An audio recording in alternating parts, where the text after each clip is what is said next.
नमस्कार दोस्तों, एस्ट्रोबिलीफ एस्ट्रोलॉजी में आपका स्वागत है। मैं विवेक दुबे। दोस्तों आज बात करेंगे बृहस्पति देवता का जो गोचर होने वाला है नवंबर 2020 में, उसका धनु लग्न यानी सैजिटेरियस एसेंडेंट पे उसका क्या प्रभाव होगा, क्या इफेक्ट्स आएंगे, क्या रिजल्ट की ज़्यादा से ज़्यादा प्रोबेबिलिटी बनती है, उसके बारे में बात करेंगे। आगे बढ़ने से पहले दोस्तों एक छोटी सी इन्फॉर्मेशन, अगर आपने मेरी इंस्टाग्राम प्रोफाइल पे विजिट नहीं किया है, लिंक मैंने डिस्क्रिप्शन में दे रखी है। इंस्टाग्राम प्रोफाइल पे विजिट ज़रूर कीजिएगा। काफ़ी इंटरेस्टिंग एस्ट्रोलॉजिकल पोस्ट मैं वहाँ पे शेयर करता हूँ जो कि आपको अच्छे लगेंगे। और आपके लाइफ से जुड़े जो भी और महत्वपूर्ण टॉपिक्स हैं, जैसे कि रिलेशनशिप, मैरिज प्रिडिक्शन, या फिर मैरिड लाइफ कैसी होगी, विपरीत राजयोग, फॉरेन सेटलमेंट, राहु को चार्ट में कैसे देखें, जेमस्टोन कौन सा धारण करना है, हर एक तरह के ऑलमोस्ट वीडियो, पंच महापुरुष योग, नीच भंग राजयोग, हर एक तरह के एस्ट्रोलॉजिकल वीडियोस आपको मेरे चैनल पे मिल जाएंगे। काफ़ी सारे मैंने डिस्क्रिप्शन में रखे हुए हैं, कैटेगरी वाइज आप चूज़ करके भी देख सकते हैं। टॉपिक पे आता हूँ दोस्तों। बात हो रही है धनु लग्न की। धनु लग्न, यहाँ पे जो मालिक होते हैं खुद बृहस्पति देवता होते हैं, जिनका गोचर है यानी जिनका ट्रांजिट होने वाला है। अभी तक जो जुपिटर हैं वो फर्स्ट हाउस में है, यानी कि वो अपने लग्न में है, जहाँ पे 9 नंबर लिखा हुआ है वहाँ पे है। आप देख सकते हैं दोस्तों, इस चार्ट में मैंने लगभग नवंबर के बाद जो भी ट्रांजिट की ओवरऑल स्थिति रहने वाली जो मेजर प्लैनेट्स हैं, मेजर प्लैनेट्स कहने का मतलब है जो कि 1 साल या 1 साल से ज़्यादा किसी एक राशि में रहते हैं, तो ये राहु, केतु, शनि और बृहस्पति, इन सब की स्थिति मैंने आपके चार्ट में क्या होगी ये मैंने यहाँ पे दिखाया हुआ है। और साथ ही साथ इस पर एक पूरा डीप वीडियो भी दूंगा लगभग नवंबर दिसंबर के बीच में कि ओवरऑल ट्रांजिट का इफेक्ट क्या होगा आपके पर्टिकुलर लग्न में। बट फिलहाल आज बात करेंगे सिर्फ जुपिटर के बारे में। तो देख सकते हैं लग्न के मालिक हैं और चौथा घर, जहाँ पे 12 नंबर लिखा है वो आपका चौथा घर है। चौथा घर और पहले घर यानी कि जहाँ पे 9 नंबर लिखा है आपका लग्न, दोनों के वो मालिक हैं और ट्रांजिट कर रहे हैं आपके सेकंड हाउस। सेकंड हाउस जो आपका 10 नंबर लिखा हुआ है आपका दूसरा घर है आपके लग्न कुंडली का। तो आपको बता दो दूसरे घर के कारक माने जाते हैं बृहस्पति देवता, और यहाँ पे जो लॉर्ड हैं दूसरे घर के शनि देवता, क्योंकि 10 नंबर साइन है तो उसके लॉर्ड शनि होते हैं, जो कि खुद स्वयं ट्रांजिट में इस वक्त मकर राशि में ऑलरेडी बैठे हुए हैं। अब यहाँ पे जो गोचर है वो बृहस्पति का हो रहा है, यानी कि एक तरह से समझ लीजिए कारक, दूसरे भाव के कारक बृहस्पति देवता और दूसरे भाव के स्वामी यानी कि जो कि शनि देवता है, वो दोनों के दोनों सेकंड हाउस में बैठे हैं, जो कि एक अच्छी स्थिति को दर्शाता है। क्यों? क्योंकि दूसरा भाव दोस्तों धन कुटुंब वाणी का माना जाता है, यानी कि आपकी वाणी, आपका धन, कुटुंब, इन सब चीज़ों को दर्शाता है, वेल्थ को दर्शाता है, सेविंग वेल्थ को दर्शाता है। इसलिए इस भाव पे काफ़ी ज़्यादा जोर दिया जाता है, बिकॉज आज के डेट में वेल्थ, मनी हमारे लिए बहुत इंपॉर्टेंट है। यहाँ पे शनि जो होते हैं दोस्तों दूसरे और तीसरे के मालिक हैं, बृहस्पति पहले और चौथे के मालिक है, मैंने आपको समझा दिया। अब यहाँ पे सिचुएशन क्या बन रही है, जैसे मैंने बताया कि कारक और प्लैनेटरी जो उस हाउस के लॉर्डशिप जिसके पास है शनि देवता, दोनों ही साथ में। ये जो स्थिति है वो वेल्थ के लिए बहुत अच्छी होगी। मैं आपको बता दूं बहुत सारे मतलब कोई फंसा हुआ पैसा भी है आपका, कोई चीज़ ऐसी है कि आप काफ़ी टाइम से ट्राई कर रहे हैं इन टर्म्स ऑफ, अगर लिटिगेशन में भी चल रहा है, प्रॉपर्टी वाइज कोई चीज़ें हैं, वो सारी चीज़ों के लिए ये टाइम परफेक्ट होगा और ये टाइम आपको उसमें जीत दिलाएगी। कुछ चीज़ों के लिए थोड़ा सा नेगेटिव होगा इन टर्म्स ऑफ व्हाट, क्योंकि शनि और बृहस्पति की जो युति होती है कहीं न कहीं शनि को वैराग्य कारक माना जाता है, और बृहस्पति जो कि एक तरह से बोलते हैं धर्म को दर्शाते हैं, ग्रोथ को दर्शाते हैं, जीव को दर्शाते हैं, उस ग्रह का शनि के साथ मिलन हो रहा है। तो कहीं ना कहीं कहते हैं कि क्योंकि आपके चौथा भाव दोस्तों जो होता है, बृहस्पति चौथे भाव के मालिक हैं, क्योंकि चौथा भाव जो होता है आपका इनर पीस, आपका जो स्टेबिलिटी है, आपका आत्मा, बोलते हैं ना आत्मा मन का एक स्टेबिलिटी होता है आपके जीवन में, चौथा घर उसका भी होता है। तो कहीं ना कहीं उसको परेशानी होगी, यानी कि आपका लूजिंग ऑफ इंटरेस्ट जिसे कह सकते हैं, यानी कि चीज़ें सब अच्छी चल रही बट स्टिल 10 नंबर का साइन है, मकर राशि कालपुरुष कुंडली में जो दर्शाती है उसको दर्शाती है कार्य क्षेत्र को। तो कार्य क्षेत्र को लेके लॉस ऑफ इंटरेस्ट, यानी आपके जॉब में, आपके जो भी आप प्रोफेशन में हो, कहीं ना कहीं आपको उसमें अरुचि कह सकता हूँ, या लॉस ऑफ इंटरेस्ट कुछ ऐसा फील हो जिसकी वजह से आपको लगे कि आपके काम में आपका मन ना लगे। हालांकि पैसे के हिसाब से हर एक मायने में ये जो गोचर है वेल्थ के हिसाब से अच्छा है, फैमिली के हिसाब से अच्छा है। थोड़ी बहुत प्रॉब्लम जो होगी वो 4th हाउस से रिलेटेड हो सकती है। कारण उसका ये है क्योंकि जो बृहस्पति देवता है वो शनि के साथ जा रहे हैं और शनि की दृष्टि जो है तीसरे घर पे पड़ रही है, जो कि सॉरी, शनि की दृष्टि चौथे घर पे पड़ रही है, इसकी तीसरी दृष्टि, जो कि 12 नंबर जहाँ पे लिखा हुआ है। तो चौथे घर पे शनि की दृष्टि पड़ने की वजह से कहीं ना कहीं आपका मन अशांत रहेगा, और बृहस्पति शनि के ही साथ बैठे हैं तो कहीं ना कहीं मन को अशांति देगा। अब एक इंपॉर्टेंट चीज़ बता रहा हूँ, इस कुंडली में शुक्र देवता जो 7 नंबर लिखा हुआ है जहाँ पे, वो शुक्र देवता की साइन होती है तुला राशि। तो इस कुंडली में अगर मैं आपको बता दूं, वो 6वें और 11वें के स्वामी, 6-11 के स्वामी हैं। तो जब भी शुक्र देवता आपके कुंडली में, आपके लग्न में, यानी कि 9 नंबर जहाँ पे लिखा है वहाँ ट्रांजिट करेंगे, और आपका जहाँ पे 10 नंबर लिखा हुआ है शनि के ऊपर से, शनि और गुरु के ऊपर से ट्रांजिट करेंगे, वो महीना खास करके जो मैं जिस मंथ की बात कर रहा हूँ, ये लगभग फरवरी मार्च के आसपास का समय होगा। तब ये ट्रांजिट जब होगा, ये बहुत अच्छी अपॉर्चुनिटी, कहीं न कहीं से अचानक धन का बोलते हैं ना कि मनी अपॉर्चुनिटी आपको मिल सकती है, जिससे आपका एक ह्यूज बेनिफिट हो सकता है, एक बहुत अच्छा बेनिफिट हो सकता है।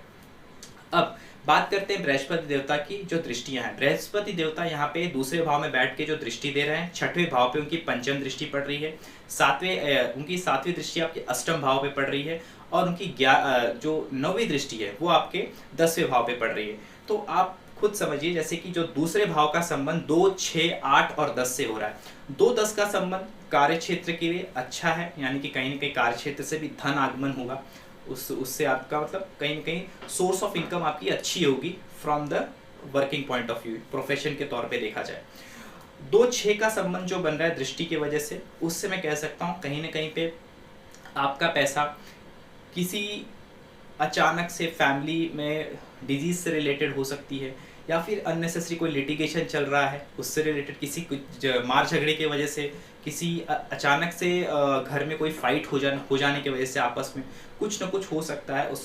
ये ऐसे परिणाम आपके इस पर्टिकुलर एक साल में ये ट्रांजिट की वजह से हो सकते हैं। तो इसमें मैं कहूँगा घर के अंदर बहुत ही शांति से पेश आना है, क्योंकि मकर राशि में जो शनि और बृहस्पति आ रहे हैं, जैसे मैं बताया, इसमें बहुत बार आपको होगा, जैसे कि 4th हाउस मैंने कहा कि आपका एक तरह से शेक होगा, थोड़ा सा आपका कंफर्ट जोन शेक होगा, तो इंसान थोड़ा सा इरिटेटिव हो जाता है, थोड़ा सा खुद को लेके सेल्फ सेंटर होके सोचने लगता है। तो इस चक्कर में झगड़े हो सकते हैं फैमिली में, या फिर अननेसेसरी फाइट्स आ सकती हैं कहीं ना कहीं।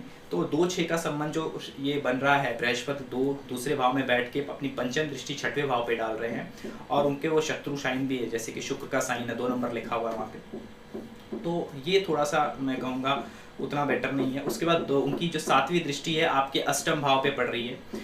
अष्टम भाव पे दृष्टि पड़ रही है दोस्तों, तो 2-8 का संबंध है, यानी कि पैसा जब इन्वेस्ट करने का समय आएगा, पैसा कहीं पे आप अगर खर्च कर रहे हो तो बहुत सोच समझ के करिएगा। और इसमें एक चीज और भी आता है कि ऐसा पैसा, यानी कि जो मैंने कहा कुछ फंसे हुए पैसे आपके पास आ सकते हैं, यानी कि और कुछ ऐसे पैसे भी आ सकते हैं जो कि आपके नहीं हो, यानी कि आपके मेहनत के ना हो, वो कुछ ऐसा धन भी आपको इसमें लाभ हो सकता है, क्योंकि 2-8 का संबंध है इस वजह से। लेकिन इन्वेस्टमेंट के लिए जब कोई नया इन्वेस्टमेंट करे, बहुत सोच समझ के कैलकुलेटिव होके करें।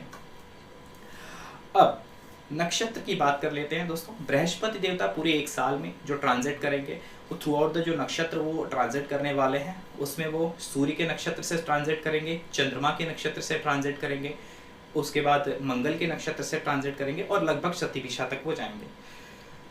तो 4 प्लैनेटरी मैंने नक्षत्र बता दिया, उसमें से सबसे ज़्यादा समय मैं कहूँ अगर व्यतीत होगा तो वो उनका होगा मंगल के नक्षत्र में, वो ज़्यादा समय व्यतीत करेंगे। क्योंकि आपको बता दूँ, यहाँ मैंने सारा चीज़ मेंशन किया, अगर आप ध्यान देंगे 6 अप्रैल 2021 से लेके 15 सितंबर 2021 तक ये जो टाइम पीरियड होगा, उस दौरान आपके जो बृहस्पति देवता है आपके तीसरे भाव में, जहाँ पे 11 नंबर लिखा हुआ है, वहाँ पे वो ट्रांजिट करेंगे।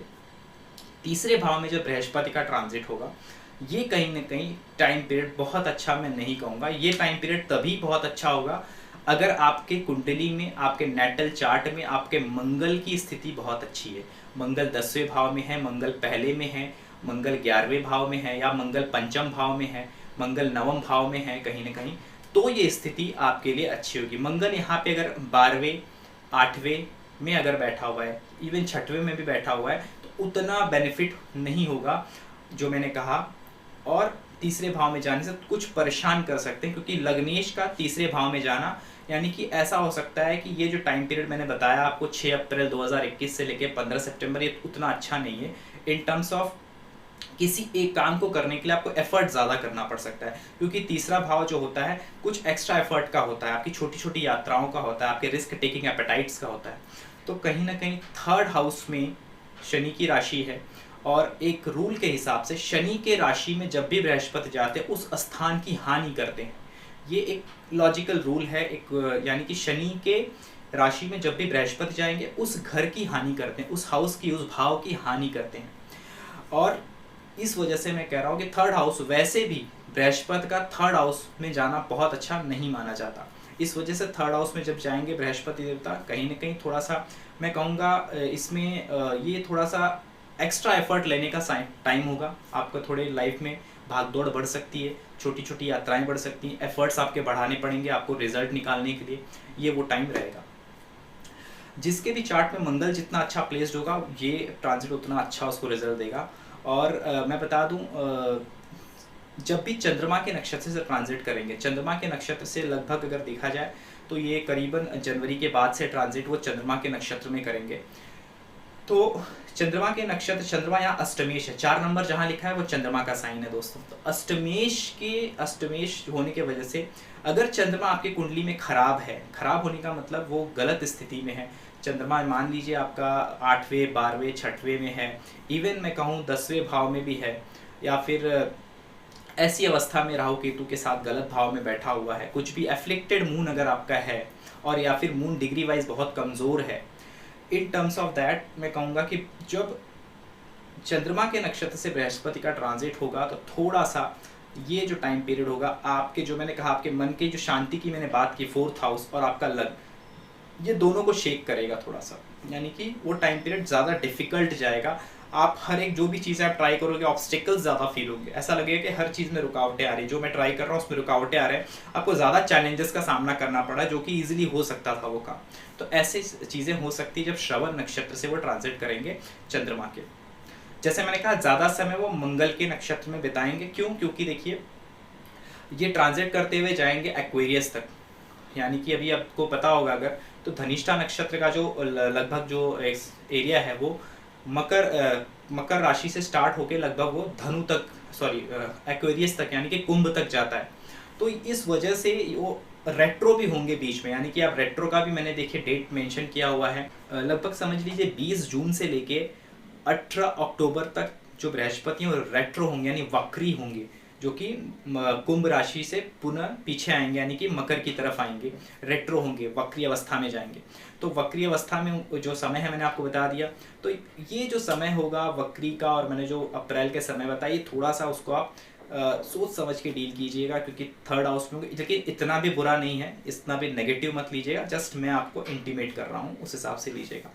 और एक चीज़, बृहस्पति आपके चार्ट में अच्छे जगह पे प्लेस्ड है, तो ये ट्रांजिट बेहद अच्छा रिजल्ट देगा। खास करके अगर ये जुपिटर जिसके भी पंचम भाव में है, जुपिटर जिसके भी 11वें भाव में है या 9वें भाव में है, उनके लिए ये ट्रांजिट बहुत शुभ होगा। इवन जुपिटर आपके लग्न में है तो भी ये ट्रांजिट बहुत अच्छे रिजल्ट देगा, in terms of money gain opportunity बहुत अच्छे रिजल्ट देगा। और एक चीज़, नीच भंग हो रहा है उनको आपको बता दूं, क्योंकि मकर राशि में जब वो दूसरे भाव में आपके जाएंगे, जहाँ पे 10 नंबर लिखा है, तो मकर राशि में बृहस्पति नीच के होते हैं, लेकिन नीच उनका भंग हो रहा है क्योंकि शनिदेव खुद स्वराशि के अपने वहाँ पे वो बैठे हुए, तो उनका नीच भंग हो रहा है। तो इसीलिए मैंने कहा वेल्थ के लिए सिचुएशन अच्छी होगी, थोड़ा सा आपका peace of mind, comfort zone, थोड़ा सा इस ये जो, और जॉब के अंदर जो भी आप काम कर रहे हो उसको लेके, अपने वर्क प्रोफेशन को लेके थोड़ा सा रुचि जो है आपका कम होना, ये चीज़ें थोड़ी बहुत आपके जीवन में आ सकती हैं। और 4 प्लैनेट्स मैंने बताया, सूर्य, चंद्रमा, मंगल, अगर ये चारों प्लैनेट और राहु, ये चारों प्लैनेट जो हैं अगर बहुत अच्छे प्लेस्ड हैं आपके चार्ट में, तो डोंट वरी, ये ट्रांजिट बहुत बेहतरीन रिजल्ट देगा।